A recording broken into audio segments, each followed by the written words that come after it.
Panama খালের দুই পাশে থাকা বন্দরগুলোর নিয়ন্ত্রণ এবার চলে যাচ্ছে যুক্তরাষ্ট্র ও সুইস বিনিয়োগকারীদের হাতে। ব্ল্যাকরকের নেতৃত্বে একদল বিনিয়োগকারী $2,280 কোটি কিনে নিয়েছে হংকং ভিত্তিক সিকে হাচিসানের মালিকানাধীন বন্দর ব্যবসার অধিকাংশ শেয়ার।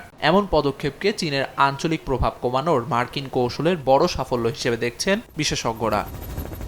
সিকে হাচিসন চীনা সরকারের মালিকানাধীন না হলেও হংকং ভিত্তিক প্রতিষ্ঠান হিসেবে দেশটির আর্থিক নিয়ন্ত্রণের আওতায় পড়ে। 1997 সাল থেকে তারা পানামা খালের গুরুত্বপূর্ণ বন্দর দুটি পরিচালনা করে আসছে। নতুন মালিকানা নিতে হলে পানামা সরকারের অনুমোদন প্রয়োজন হবে। পানামা খাল আটলান্টিক ও প্রশান্ত মহাসাগরের মধ্যে সংযোগকারী পথ। বছরে প্রায় 14,000 জাহাজ পার হয় এই জলপথ দিয়ে। বিশ্লেষকদের মতে এই বন্দর নিয়ন্ত্রণে থাকা মানেই আন্তর্জাতিক বাণিজ্যে প্রভাব বিস্তার করা, আর তাই আন্তর্জাতিক বাজারে চীনা প্রভাব কমাতে পানামা খালের ওপর যুক্তরাষ্ট্রের নজর বহুদিনের।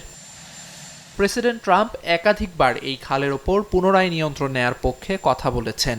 এমনকি গত ফেব্রুয়ারিতে পানামা সফরে মার্কিন পররাষ্ট্রমন্ত্রী মার্কো রুবিও চীনের নিয়ন্ত্রণ কমানোর আহ্বান জানান। যদিও পানামার প্রেসিডেন্ট হোসে রাউল মোলিনো যুক্তরাষ্ট্রের এই দাবি বরাবরই নাকচ করে আসছেন। তিনি সাফ জানান, পানামা খাল পানামার অধীনেই ছিল, আছে এবং থাকবে।